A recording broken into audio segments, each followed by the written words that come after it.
here after ND4, rook d4, rook f5, king g7, and then we play fg5, and then he plays bishop bc5.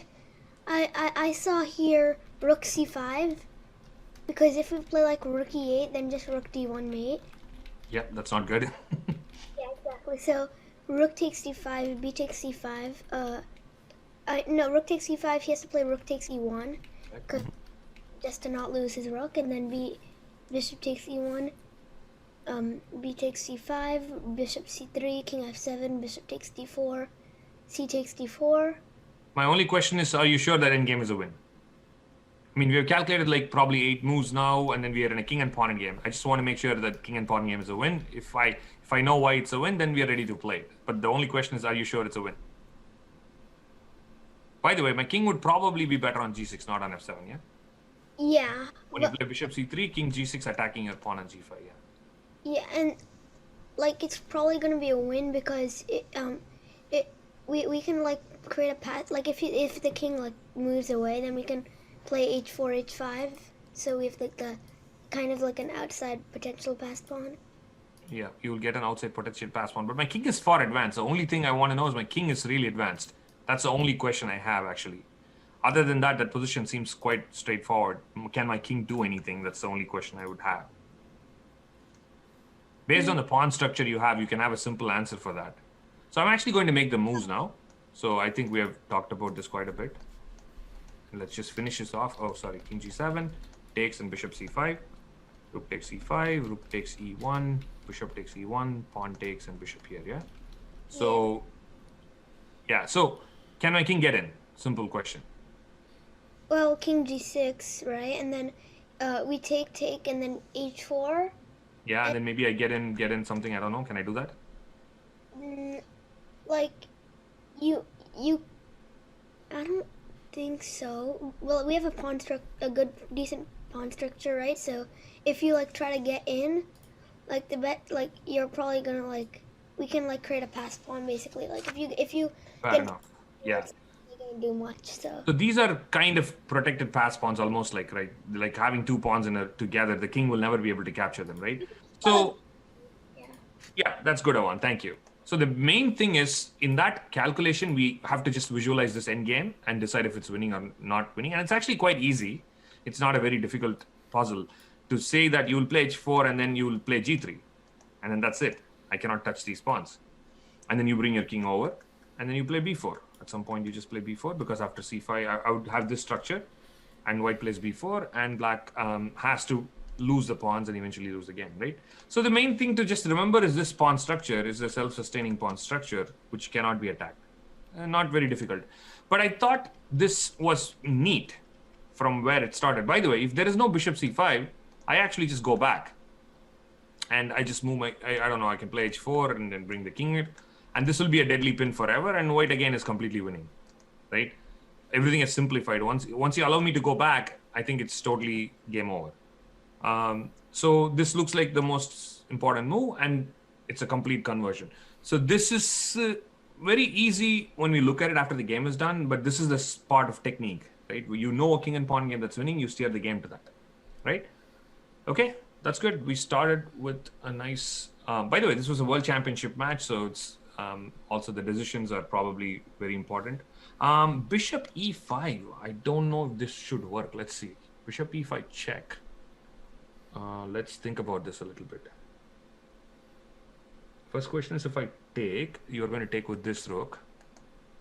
And whatever check I play, you move the king to h1, I guess. The bishop is definitely pinned. I don't know, actually. Yeah, what if I just go back? AP says he found everything except bishop c3 at the end. Turns out to be a winning move, right? So if I go back, looks like this is probably okay. I feel like, you know, you're stuck in a pin for no reason now. So you'll have to move your king, and okay, maybe you're still better. I don't know. Actually, maybe not after this. Bishop d4. Okay, let me try to see. I'm looking at as many chats as possible so we can have questions and answers according to that, but pardon me if I'm not able to get to everything. King g6 is also possible. I was just thinking I'll go to a place where there's no check. Bishop d4 h3. Daniel.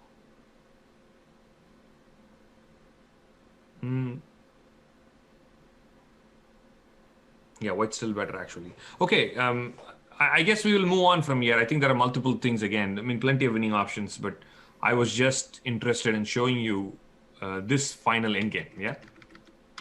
Recognizing this endgame in a sequence and then just saying that, yes, white's winning because of this pawn structure and then going into that.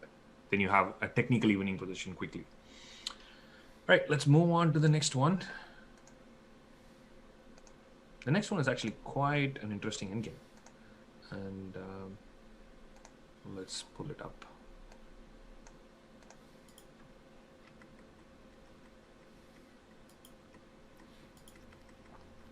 Okay. All right.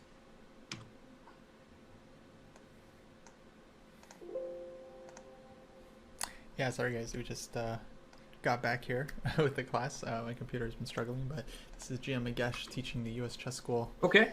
Giving a class on Steinitz. This is the next one we're going to see.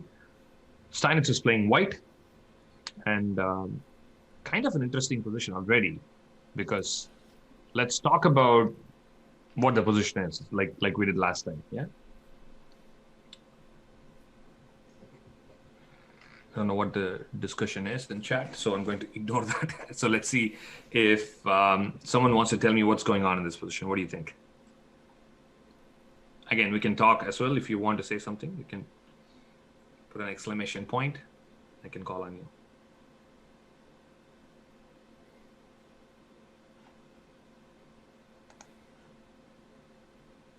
Okay. Aryan wants to say something. Let's hear it, Aryan.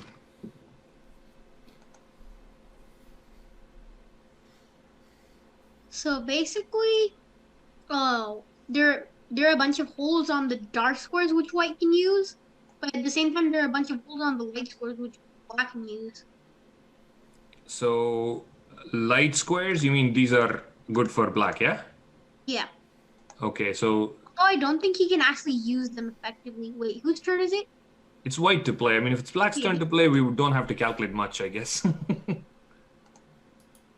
Yeah, you can just maybe just take the queen and then take the knight, and then you just get a better endgame without much counterplay. Mm-hmm. So you'll have a better endgame without much of a counterplay, yeah? Okay, fair enough. I think the main point is this is like super advanced pawns for black, yeah? So I guess Kostya is asking us to stay on topic. I guess, yeah, we can also make the chat just to host, so they can only chat to me for now, and then maybe open it in the end if you guys want to. So, okay, thank you, Aryan. So the point is, black has super advanced pawns and a lot of space, but the problem is the bishop is kind of bad. Yeah, it's a terrible bishop because the pawns are doing the same thing that the bishop is doing. So definitely dark squares are weak. And okay, here's an opportunity. You could trade queens, and you can also trade the knight. So you will end up with a good knight versus bad bishop kind of position. But the question is, can you convert that, right? So let's kind of play the first move. Steinitz did play queen takes e7, rook takes e7. And yeah, the white bishop is bad, Austin, you're right. So he decided to actually take. Now, black actually has three options. I'm kind of curious to see what you will play as black. So if you are playing black here, which option would you choose? Okay, Julian has picked something. I feel like you gotta go D. You gotta open up that bishop.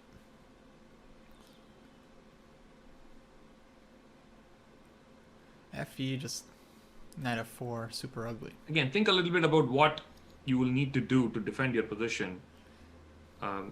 Rook e4 possible, but I mean, white does seem to have a strong hold.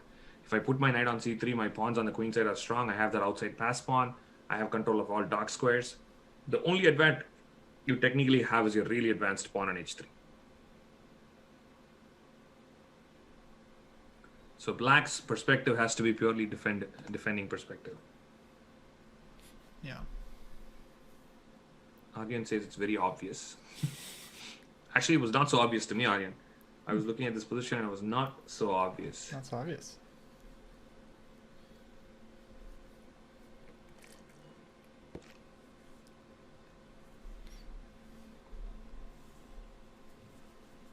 Think about it.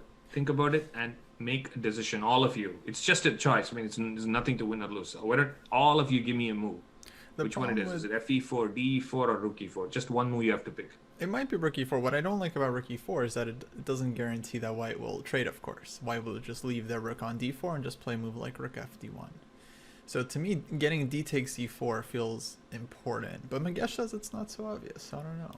I don't know. Like DE4, white will go Rook FD1 anyway. Then black will need to find a move there. Like you could trade rooks.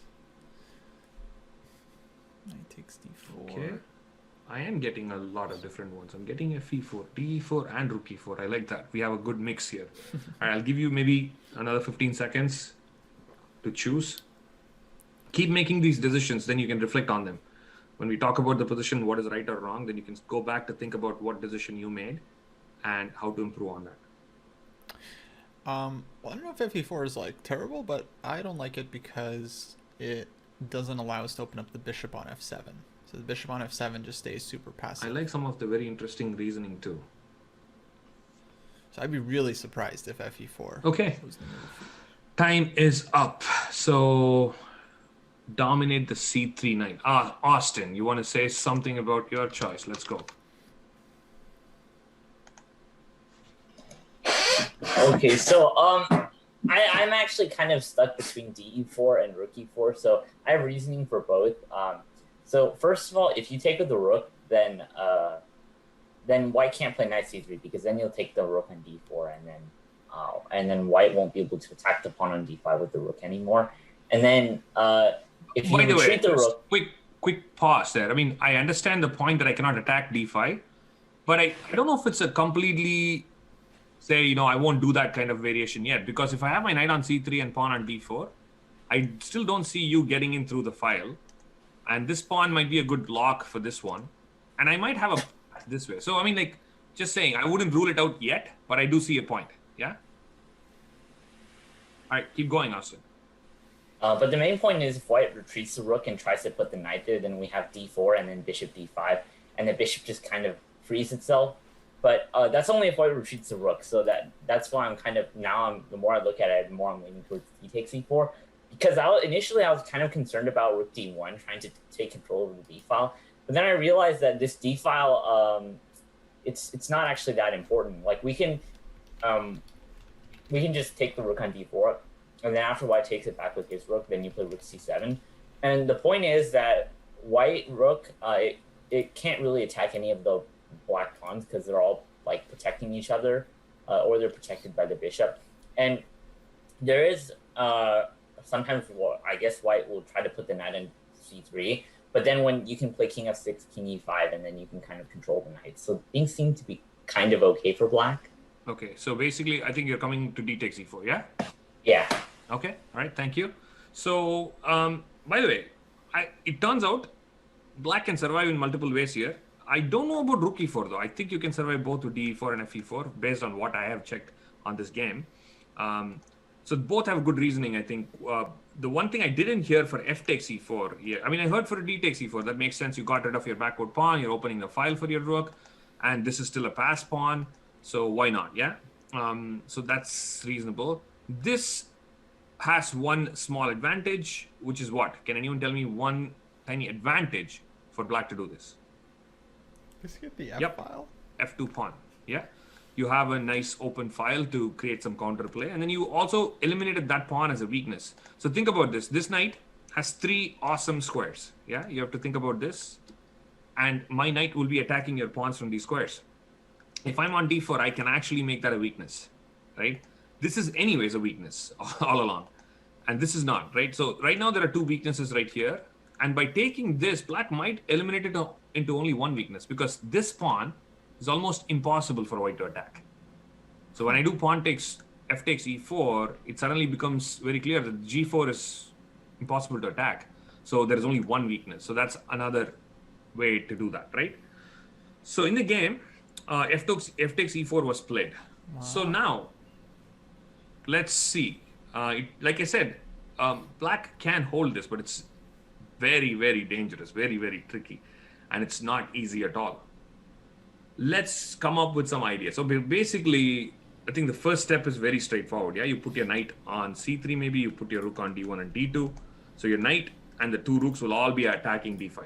So that's kind of obvious. And you will be threatening all sorts of moves like knight d5 and knight e4. So, okay. Evan, do you want? I see you're chatting something. Do you want to say something? Can I hear your idea and why can't the king move?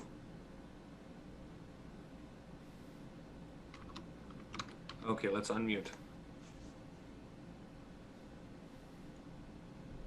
No? Okay, I didn't see that. Okay, Aryan wants to still say something. Let's go with Aryan.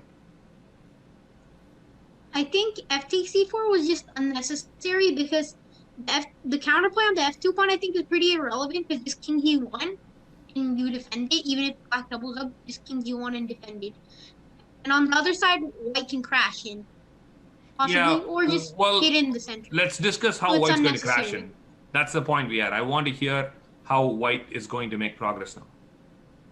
So probably knight to c3, then rook to b1 and then b2, and then king to g1, and possibilities of b6 are in the air.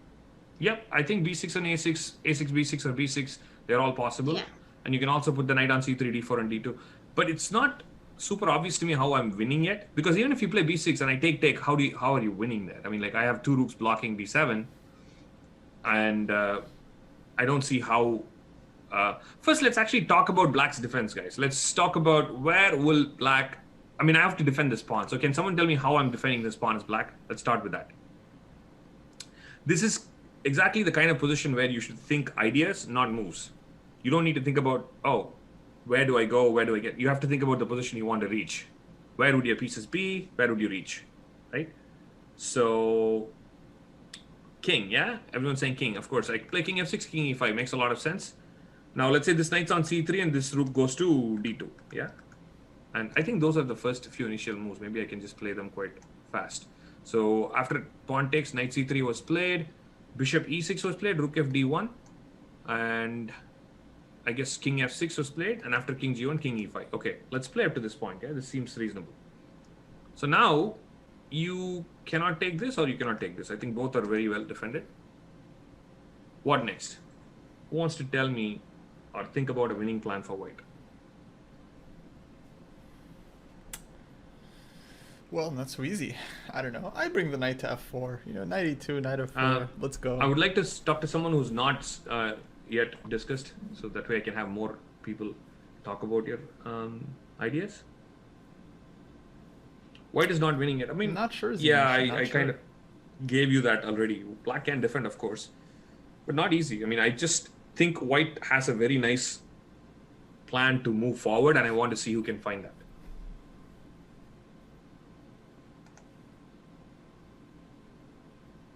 Oh, maybe we can go rook d2 and then just like shuffle the king, just walk the king all the way over like so this is a point where you don't really need to tell me moves. You could actually tell me ideas. You don't have to tell me exactly where you're doing what. If you look at the position, black actually has nothing. Black has to wait. Absolutely no progress.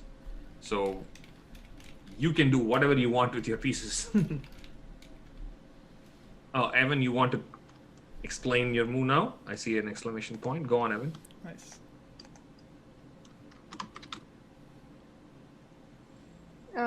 I thought b6. Okay.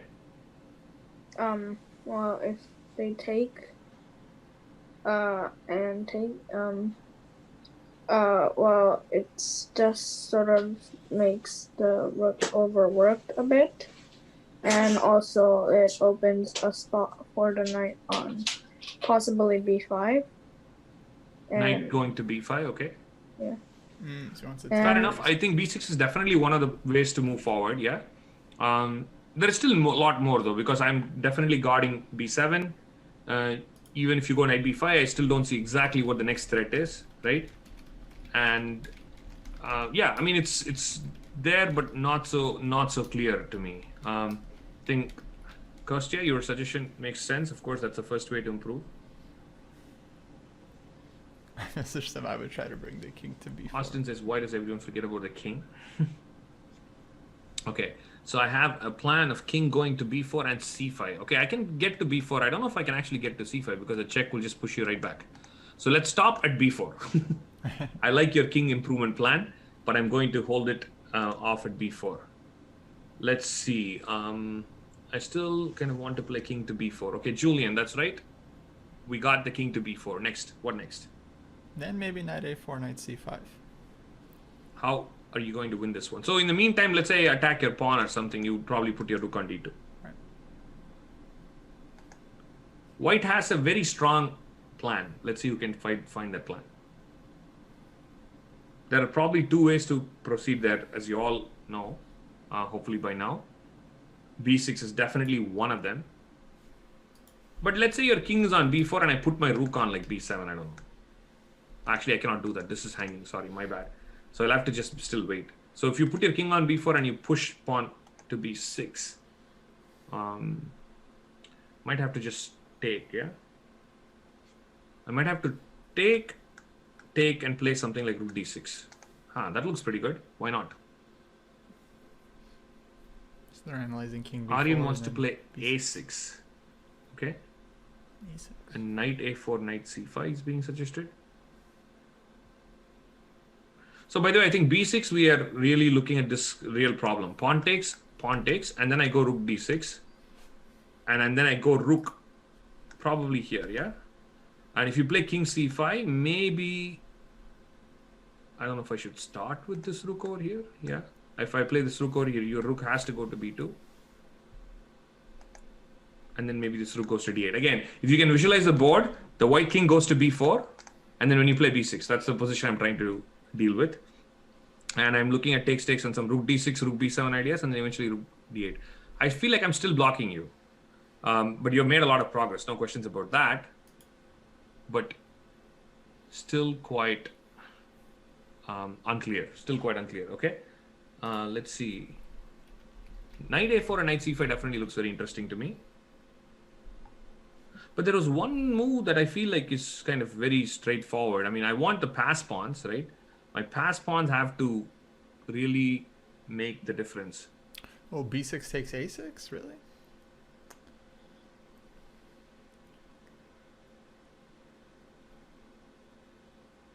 Knight a4 is winning with the idea of knight c5, says Julian. So let's see, the king on b4. And okay, why don't we get to that point? I think this is kind of easy to like play that. So I'm going to play the moves. And let's get to that point. I know it's a bunch of moves. I'm going to just play from the game itself. So rook here was played, king e1 was played, rook h7. So black was just waiting. Wow, b6 and actually, Steinitz went for a6 very early here. So I don't know. Maybe we can, you know, like keep that option open and then play a6. So the point I was going to ask is also that the a6 idea is very strong, because if you get your king to a5 and then play this, that looks like the a pawn probably will be much, much stronger than your b pawn that you were trying to push. Yeah, you still have your knight a4, knight c5 ideas. All these things are exactly there. And yes, b6 are also possible. Takes and a6 is also the same idea. But you could actually force b6 after that also, yeah? Very cool. Didn't want to risk any pawn moves, says Julian. That's actually true. I would also not have played a6 at this point, because if I had this position, I think there's no reason to commit a6 yet. You could always do your rook d2 and bring your king all the way in and then do it, because I don't see black really playing this move. This might be very, very bad. So black a6 is not really much. Okay, but let's see the game, because I think most of you pretty much agree that a6 and b6 is also a winning try, right? Yeah.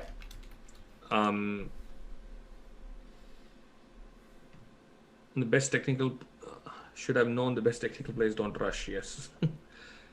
Well, actually, that's not 100% true. If you're a good technical player, basically you convert to known theoretical endgames. So that's what is a good technique. Somebody who has good technique usually is the one that's not playing. It doesn't even have to be precise moves. Taking to the most known theoretical endgames is how you win slightly better positions. Oh, Tori, that's okay, no problem. You can look up this game. I would still say you have to look it up. There's a very instructive defense on this. That's what I'm going to talk about next. So let's actually play a6, guys. I want to go with the game. So a6 was played, rook hf7, rook 1 d2, rook h7. I'm just playing just the game moves, king d1, rook hf7.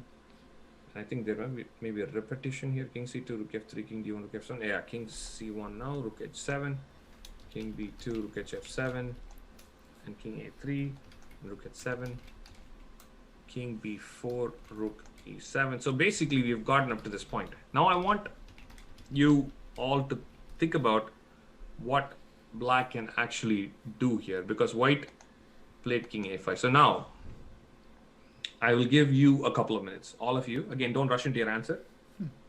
Now I want you to think from black's perspective, because again, even though it's a very instructive endgame from white, we still want to know what the objective position is, right? Can black defend this? How can you defend this if you can do this?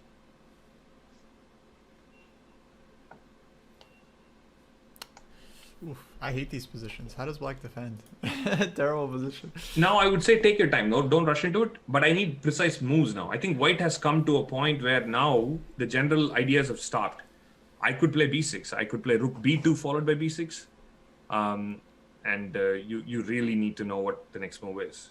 Yeah. So rook d6. Got to be very careful. Knight takes e4. Wins for white. So okay, no rook d6 doesn't work. Yeah, you're falling into some kind of a trap. Right. What happens after rook d6? Knight d4, yeah. So we just instantly lose. Same with rook d8. Actually, I'm going to go one move before, guys. I might have just made one move too much. Let's start from here, I think, yeah? So this is move 55.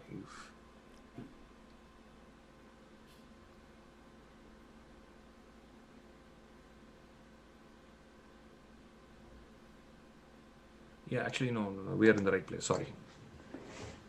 So yeah, king a5 is pretty much unstoppable. That is true. But I was just trying to say whether I can play king a5 or rook b2, that is not that black can stop it. It's just that black can try to create a setup that will work for defense.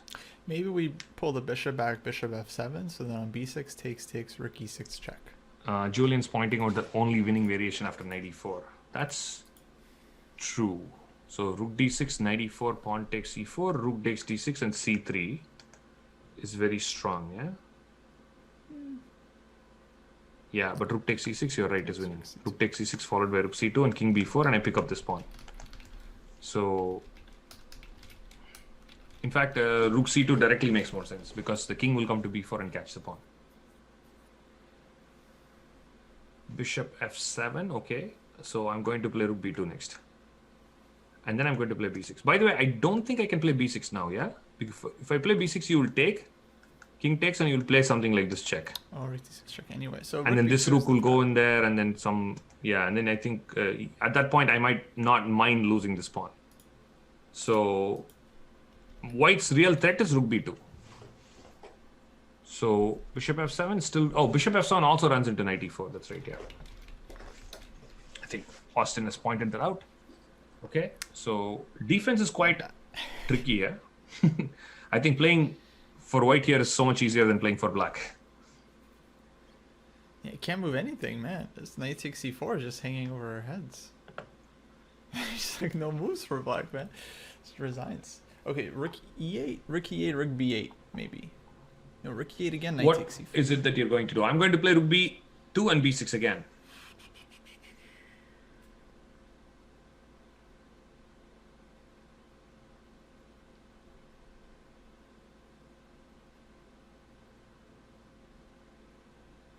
If you think about it, the defensive pieces, where can you keep them and what can you do? That's basically what this position is. If you can find the precise defensive point where you do the best with your pieces, I know your pieces are all inactive, but if you find the best combination, then you will be able to hang in there. Maybe rook f7 first, and then on rook b2. So I'm seeing rook d6. f7 followed by rook d6. So that is definitely an interesting option. I don't know about. And if I play b6 after that, so rook f7, rook here, you play rook here, and I play this. Basically, takes takes, and then you do get to take on f2. But that looks still kind of interesting, yeah? Because if I play a7, your rook is not catching the pawn. Yeah? Yeah, I don't see how you're catching the pawn. The only move I would see is this. Your pawn And really then strong. it should be lost at that point, yeah? Rook c7 and rook d7. Okay, let's try Aradhya is trying rook c7. Okay, I'm going to go rook b2. You play rook d7, I'm going to play b6. I think I basically got what I wanted, yeah? Because if you play rook c5 check, I can always block. And basically, that's the whole idea of a6. I think the a pawn is becoming extremely strong. How are you going to deal with this? Turns out this is still a draw. Very precise play, it's still a draw. Okay, rook c7 blunders knight d5, that's right. I'm really thinking too much here. Missing tactical moves. Thank you for talking about all these things. I mean, in general, I was talking about maybe... Actually, yeah, you cannot even achieve that position, yeah? You cannot achieve that with rook d6 or with rook c7. Either move, you lose a pawn. It was really... I don't know if there's a solution here for black. I mean, So rook f7 and rook c7 threatening rook c5. Okay, that's interesting. You play rook f7, I play rook here, you play c7. I am not worried about rook c5 because I have rook b5. So it doesn't look like I'm... this still looks very strong to me. Because the point is now at some point I can play knight b5 and a7. Of course, I won't let you sacrifice an exchange because then you'll get too much counterplay. But at the right time. And also now this rook will come down. Actually, maybe not. Maybe I have to play this move first. Because if I play b6... Oh yeah, actually b6 works. Because pawn takes b6, king takes b6. I'm still keeping an eye on this and there is no check here. And then rook c7, rook here. Again, I'm just in time to create this strong threat. Even if I lose this pawn, I think the a pawn is too strong.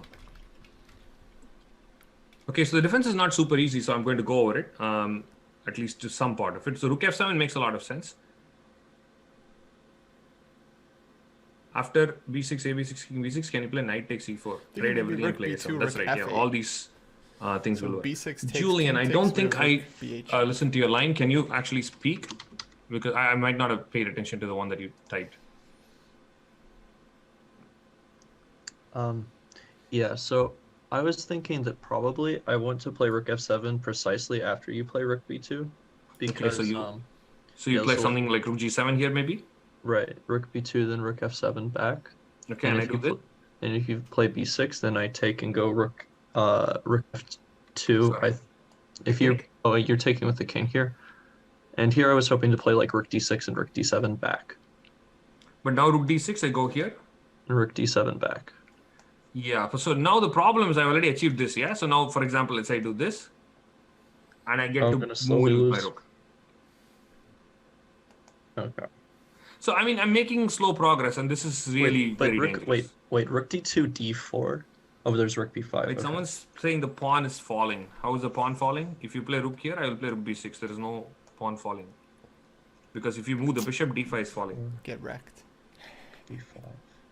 Because this is the only move that can actually attack the pawn, and that drops this. So I'm not so sure what Austin is talking about. So, okay. So I think rook the f8. only way you can fight back is if you instantly win the pawn. Actually, that's right. Yeah, because if you allow this, it looks like it's going to be slow, but I will make more progress. Yeah.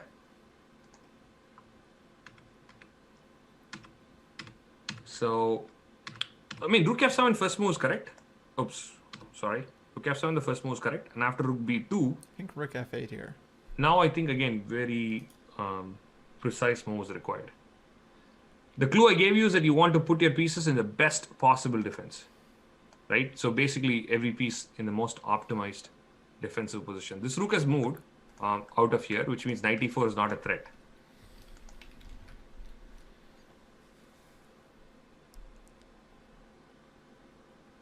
Rook f8 is being suggested. Bishop f5 is being suggested. Okay, bishop f5 looks bad because I will play this. Rook f8. Fair enough. I think rook f8 does stop the plan of b6 because b6 now I cannot play because you will take. If I take with the king, you have rook check. And if I take with the rook, now this is very strong. Taking on f2 with this rook still out here is okay. So rook f8 might actually work. But the most precise one I was looking at was rook f6. Rook f8 also might work, as long as you stop b6. So if you play b6 again, now takes, and king takes, and I go bishop f7. And then this pawn actually falls. So I go here and I play bishop e8, and that pawn will just fall with some kind of check. Very difficult to defend that pawn now, right? And again, look at the beautiful spot. That's what I was talking about. Nice. Where I'm doing everything exactly at the right time. If I don't do this, I'm losing. So Austin is asking why not rook 4 d2. Fair enough. So this is the next move. So now again, you have to clearly see what the defense is. Little tricky. You have to go bishop f7. Oh, And if I play b6, what can you do? This is where you go. Oh, rook d6? No. What really? can black do? Wow, rook d6, guys.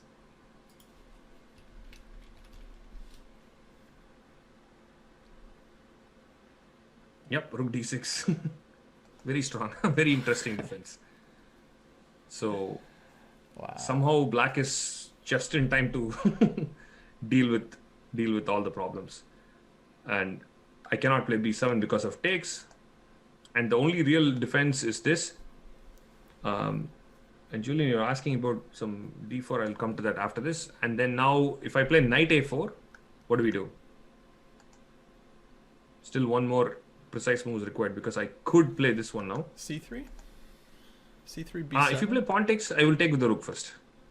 I won't take with knight. Yeah, c3. Awesome. Then b7 we can take on a6. Bishop though. e8, says Roy. Perfect. Bishop e8. Oh, Yeah. bishop e8, wow. I mean, like, this is super precise defense. You miss one move here in this winning plan, black is completely lost, right? The timing is fantastic here, and you're threatening bishop takes a4 to win the pawn, and push will run into the same thing. And now, actually, wait, can I take and go? Maybe I'm trying to see how do I stop you from queening in this particular case. After rook takes king here, rook check king here, right? Am I missing something here? Is the pawn still queening?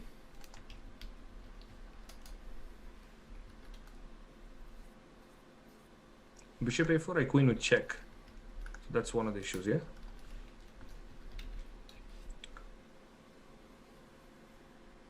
Rook b6, knight takes b6, rook takes b6, king here, and I cannot get the pawn. Maybe we are missing No, bishop takes a4 and then rook b6. bishop check. a4 and then rook b6 check. No, bishop takes a4, I'm queening with a check. Oh! So that's really the problem, yeah? So So I yeah, cannot rook play bishop b6. takes a4 directly. I can play rook takes a4. But king here. Who is he playing with in this game? He's playing with, I don't remember the exact name of the player. Let's see. Moritz. Poga Moritz is the name of the player. So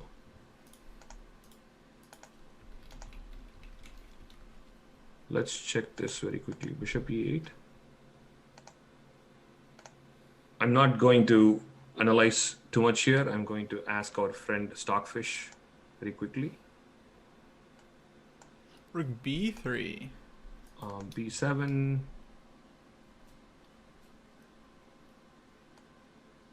What am I missing? We're missing rook b3. Rook b3.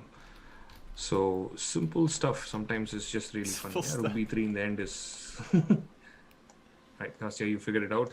I had to use the engine. So check and rook b3, guys. Yeah. I mean, somehow I just want to sacrifice rook for a pawn. I've already picked up too many pawns. So this is, Austin did. Fantastic, Austin. Good job. So now rook b6 happens next, right? Even here, the defense is very tricky, right? Even after this bishop e8.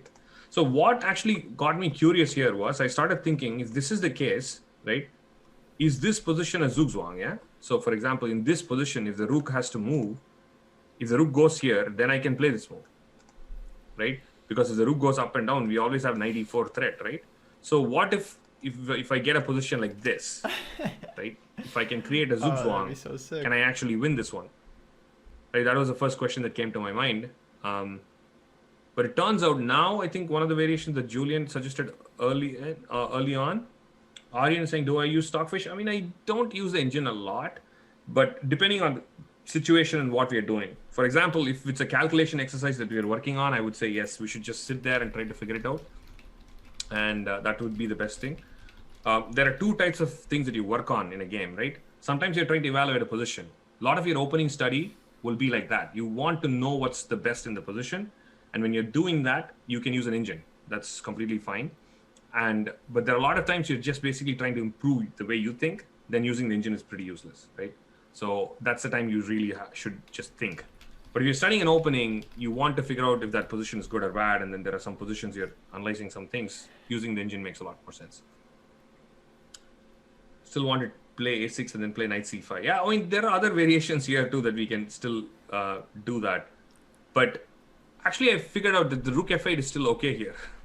And now knight e4, the same idea we talked about early on actually works for black now. So this is the key defense again. And I think white has to kind of struggle to make a draw here. It's not easy because there is a problem. I use stock fishing, but not using an engine a lot. Yeah, that's a good idea. In fact, everyone in this class, I would suggest that using an engine is not going to help you improve as a player. Hear that? And I use it minimally. So for example, in today's example, I would say I kind of chickened out a little bit. The right thing to do is to actually sit there and figure out the move. And since we didn't have enough time, and we're getting towards the end, and I wanted to show this variation as well, so I went in. But it's a good idea. Keep that in mind. Do not depend on engines. That's not going to help you improve your game. You hear that? You hear that, guys? So coming back to this, so black has this defense, and of course, black did not figure it out. In fact, black gave this opportunity, and Steinitz missed it, if I remember right. I'll just show that part, and then maybe we can wrap it up there. So in the game, he actually went rook g7. So let's go back here. After rook h7, actually king a3, king b4, rook h7, king a5. So here, actually, black went rook g7. And after rook to b2, rook f7 was played. And now this move is just winning.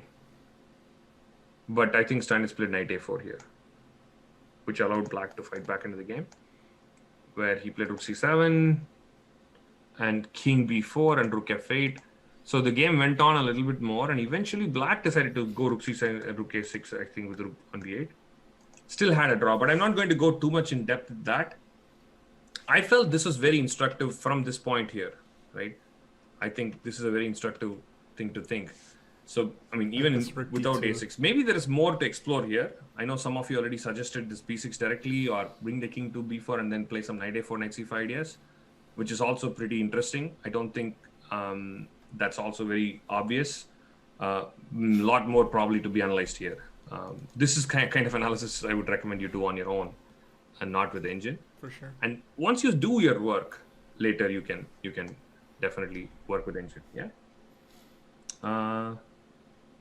Why we say OD now? I have no idea what OD is. I also don't know what OP is. Everyone keeps doing that in stream. I've seen that. It's overpowering or something? Oh, overpowered. Okay, thank you. I kind of guessed it, but I didn't know that. Okay, so this is a good place to wrap it up. Any questions? I would be happy to answer. And then we can wrap it up with that.